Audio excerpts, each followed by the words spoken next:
ലോകത്തെ ഏറ്റവും വലിയ സംഗീത ചാമ്പ്യൻഷിപ്പുകളിൽ ഒന്നാണ് യൂറോവിഷൻ സോങ് കോൺടെസ്റ്റ്.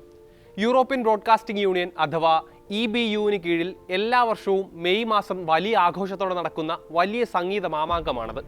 യൂറോപ്യൻ രാജ്യങ്ങൾക്ക് പുറമെ അസർബൈജാൻ, ഓസ്ട്രേലിയ, ഇസ്രായേൽ ഉൾപ്പെടെയുള്ള പുറത്തുനിന്നുള്ള രാജ്യക്കാരും പാട്ടുമത്സരത്തിൽ പങ്കെടുക്കാറുണ്ട്. ഇത്തവണത്തെ യൂറോവിഷൻ സ്വിറ്റ്സർലൻഡിൽ കൊടിയിറങ്ങിയിട്ട് ഏതാനും ദിവസങ്ങളെ ആയുള്ളൂ. എന്നാൽ ചാമ്പ്യൻഷിപ്പ് ആരംഭിക്കുന്നതിന് മുൻപ് ഇസ്രായേലിന്റെ പങ്കാളിത്തവുമായി ബന്ധപ്പെട്ട് ആരംഭിച്ച വിവാദവും കോലാഹലങ്ങളും പരിപാടി കഴിഞ്ഞും തുടരുകയാണ്. അതിനു പുറമെ ഇസ്രായേൽ ഗായിക റണ്ണറപ്പായ വിധിനിർണയത്തിൽ കൃത്രിമം നടന്നെന്ന പുതിയ ആരോപണവും വിവാദമായി കത്തിപ്പടരുകയാണിപ്പോൾ. സ്വാഗതം ഇൻഡെപ്തിലേക്ക്.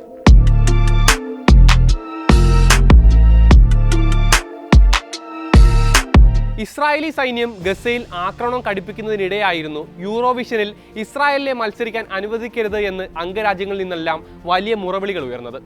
സ്പെയിൻ, അയർലൻഡ്, സ്ലോവേനിയ എന്നിവിടങ്ങളിൽ നിന്നുള്ള ബ്രോഡ്കാസ്റ്റർമാർ ഇസ്രായേലിന്റെ പങ്കാളിത്തത്തിൽ എതിർ ശബ്ദമുയർത്തിയിരുന്നു. ഇസ്രായേലിന് വിലക്കേർപ്പെടുത്തണമെന്ന ആവശ്യവുമായി സ്പാനിഷ് പ്രധാനമന്ത്രി പെഡ്രോ സാഞ്ചസ് തന്നെ രംഗത്തെത്തി. ബ്രിട്ടീഷ് ഗായികമാരായ മേ മുള്ളറും ബിയാൻസ നിക്കോളാസും ഐറിഷ് ഗായകൻ ചാർലി മക്ഗറ്റിഗനും ഉൾപ്പെടെ 70ഓളം മുൻ യൂറോവിഷൻ മത്സരാർത്ഥികളും യൂറോപ്യൻ ബ്രോഡ്കാസ്റ്റിംഗ് യൂണിയനോട് ശക്തമായ നടപടി ആവശ്യപ്പെടുകയും ചെയ്തിരുന്നു. എന്നാൽ ഈ മുറവിളികൾക്കൊന്നും സംഘാടകരായ EBU ചെവി കൊടുത്തില്ല. അതോടെ സംഗീത മാമാങ്കത്തിന് വേദിയായ സ്വിസ് നഗരമായ ബാസിലിൽ വലിയ പ്രതിഷേധങ്ങൾ അരങ്ങേറി. ഒക്ടോബർ 7 ആക്രമണത്തിലെ അതിജീവിത കൂടിയായ യുവാൽ റാഫേലിനെയായിരുന്നു ഇസ്രായേൽ മത്സരത്തിന് അയച്ചത്. ഫലസ്തീൻ പതാകകളുമായി എത്തിയ പ്രതിഷേധക്കാർ കൂക്കുവിളികളോടെയായിരുന്നു ഗായികയെ നേരിട്ടത്. ഒടുവിൽ സെമി ഫൈനൽ കടന്ന് യുവാൽ റാഫേൽ ഫിനാലേക്ക് യോഗ്യത നേടി. അന്തിമ പോരാട്ടത്തിൽ പക്ഷേ വിദഗ്ധ ജൂറിയുടെ വിധിനിർണയം താരത്തിനെതിരായിരുന്നു. ജൂറി ജഡ്ജ്മെന്റിൽ വെറും 60 പോയിന്റുമായി 14ാം സ്ഥാനത്തേക്ക് പിന്തള്ളപ്പെട്ടു അവർ. എന്നാൽ അന്തിമ ഫലം വന്നപ്പോൾ എല്ലാവരെയും ഞെട്ടിച്ച് റാഫേൽ റണ്ണറപ്പായി.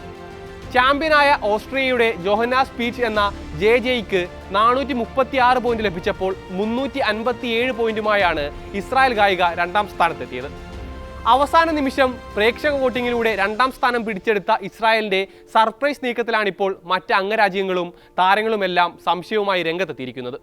വോട്ടിങ്ങിൽ കൃത്രിമം നടന്നുവെന്നാണ് പരക്കെ ഉയരുന്ന ആക്ഷേപം. സ്പാനിഷ് ബ്രോഡ്കാസ്റ്റർമാരായ RTVEയും ബെൽജിയം ബ്രോഡ്കാസ്റ്റർമാരായ VRTയും EBUവിന് പരാതി നൽകിക്കഴിഞ്ഞു. യുവാൻ റാഫേലിന്റെ ടെലിവിഷൻ വോട്ടിൽ സ്വതന്ത്രമായ അന്വേഷണം നടത്തണമെന്നാണ് ആവശ്യപ്പെട്ടിരിക്കുന്നത്. നെതർലൻഡ്സ്, ഐസ്ലൻഡ്, ഫിൻലൻഡ് ബ്രോഡ്കാസ്റ്റർമാരും സംശയം പ്രകടിപ്പിച്ച് രംഗത്തെത്തിയിട്ടുണ്ട്. ഓരോ രാജ്യത്തെയും ജൂറിമാർക്കും പ്രേക്ഷകർക്കും ആകെ 12 വോട്ട് വീതമാണ് നൽകാനാവുക. ബെൽജിയം, സ്പാനിഷ് ജൂറിമാർ 1 പോയിന്റ് പോലും നൽകാതിരുന്നപ്പോഴും ഇരു രാജ്യത്തെയും 12 വീതം പ്രേക്ഷക വോട്ട് ഇസ്രായേൽ താരത്തിന് ലഭിച്ചിരുന്നു. ഈ കൗതുകം ചൂണ്ടിക്കാട്ടിയാണ് ബെൽജിയം, സ്പെയിൻ ബ്രോഡ്കാസ്റ്റർമാരുടെ പരാതി. വിഷയം അർഹിച്ച ഗൗരവത്തോടെ പരിശോധിക്കുമെന്ന് EBU ഭാരവാഹികൾ അറിയിക്കുകയും ചെയ്തിട്ടുണ്ട്. 37 രാജ്യങ്ങളിലെ ജൂറിമാർക്കും പ്രേക്ഷകർക്കുമാണ് വോട്ടവകാശമുള്ളത്. ഇക്കൂട്ടത്തിൽ Australia, Azerbaijan, Belgium, France, Germany, Luxembourg, Netherlands, Portugal, Spain, Sweden, Switzerland, UK എന്നിവിടങ്ങളിൽ നിന്നാണ് ഇസ്രായേൽ മത്സരാർത്ഥിക്ക് ഏറ്റവും കൂടുതൽ പ്രേക്ഷക വോട്ട് ലഭിച്ചത്. യൂറോവിഷൻ അംഗരാജ്യങ്ങൾക്ക് പുറത്തുള്ളവർക്ക് അഭിപ്രായം രേഖപ്പെടുത്താനുള്ള റെസ്റ്റ് ഓഫ് ദ വേൾഡ് വിഭാഗത്തിലും കൂടുതൽ വോട്ട് ലഭിച്ചത് യുവാൻ റാഫേലിനായിരുന്നു. 22 രാജ്യങ്ങളിലെ ജൂറിമാർ ഒറ്റ വോട്ടും നൽകിയില്ല. ജൂറി വോട്ടിൽ ഏറെ പിന്നിലുള്ള മത്സരാർത്ഥിക്ക് വൻതോതിൽ പ്രേക്ഷക വോട്ട് ലഭിക്കുന്നത് അസാധാരണമാണ്. ഫിനാലയിലെ ഫേവറേറ്റുകളായിരുന്ന സ്വീഡിഷ് മത്സരാർത്ഥി പ്രേക്ഷക വോട്ടിൽ 3ാം സ്ഥാനത്തേക്കും ആകെ വോട്ടിൽ 4ാം സ്ഥാനത്തേക്കും പിന്തള്ളപ്പെട്ടത് ആശ്ചര്യമുണർത്തിയിട്ടുമുണ്ട്.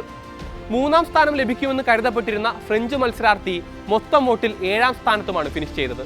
ഇതെല്ലാമാണ് മത്സരഫലത്തിൽ വ്യാപകമായ സംശയം ഉണർത്തിയിരിക്കുന്നത്.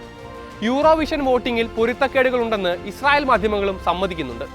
ഇസ്രായേൽ അനുകൂലികൾ തങ്ങളുടെ മത്സരാർത്ഥിക്ക് പരമാവധി വോട്ട് സമാഹരിക്കാൻ ആസൂത്രിതമായ ശ്രമം നടത്തിയിട്ടുണ്ടെന്ന കാര്യം വ്യക്തമാണെന്നാണ് ടൈംസ് ഓഫ് ഇസ്രായേൽ റിപ്പോർട്ട് ചെയ്യുന്നത്. ഇതുവരെയും യൂറോവിഷൻ കാണാത്ത ആളുകളെ കൊണ്ടുപോലും വോട്ട് ചെയ്യിച്ചിട്ടുണ്ട്. അവർക്ക് പുറമെ റാഫേലിന്റെ മത്സരാർത്ഥിത്വവുമായി ബന്ധപ്പെട്ട് ഉയർന്ന കോലാഹലങ്ങളിൽ അതൃപ്തിയുള്ള മറ്റ് രാജ്യക്കാരും ഇസ്രായേൽ ഗായികയ്ക്ക് കൂട്ടത്തോടെ വോട്ട് രേഖപ്പെടുത്തിയിട്ടുണ്ടാകാമെന്നാണ് ടൈംസ് ഓഫ് ഇസ്രായേലിന്റെ റിപ്പോർട്ട്. റാഫേലിന്റെ പാട്ട് 2ാം സ്ഥാനം നേടാൻ മാത്രം മികച്ചതായിരുന്നില്ല എന്നും ടൈംസ് ഓഫ് ഇസ്രായേലിന്റെ ലേഖകൻ അഭിപ്രായപ്പെടുന്നുണ്ട്. അതേസമയം വോട്ടിങ്ങിലെ കൃത്രിമ ആരോപണങ്ങൾ യൂറോവിഷൻ തള്ളിക്കളഞ്ഞിട്ടുണ്ട്. ലോകത്തെ ഏറ്റവും അത്യാധുനികമായ വോട്ടിംഗ് സംവിധാനമാണ് തങ്ങൾ ഉപയോഗിക്കുന്നതെന്ന് യൂറോവിഷൻ ഡയറക്ടർ മാർട്ടിൻ ഗ്രീൻ പറയുന്നു. ഓരോ രാജ്യത്തിനെയും ഫലങ്ങൾ വലിയൊരു സംഘം ചേർന്നാണ് പരിശോധിച്ച് ഉറപ്പാക്കുന്നത്. ഏതെങ്കിലും തരത്തിലുള്ള ക്രമക്കേടുകൾക്കുള്ള സാധ്യതയും സംശയവും തടയാൻ വേണ്ടിയാണ് അങ്ങനെ ചെയ്യുന്നത്. ജൂറി വോട്ടും പബ്ലിക് വോട്ടും വിലയിരുത്താനായി ഒരു സ്വതന്ത്ര സമിതി തന്നെ ഉണ്ടെന്നും ഗ്രീൻ ചൂണ്ടിക്കാട്ടുന്നുണ്ട്. അതേസമയം മത്സരത്തിന്റെ ഭാഗമാകുന്ന എല്ലാ ബ്രോഡ്കാസ്റ്റർമാരെയും തങ്ങൾ നിരന്തരം ബന്ധപ്പെടുന്നുണ്ട്. അവരുടെ ആശങ്കകൾ അർഹിച്ച ഗൗരവത്തോടെ തന്നെ പരിഗണിക്കുമെന്നും മാർട്ടിൻ ഗ്രീൻ വ്യക്തമാക്കുന്നു.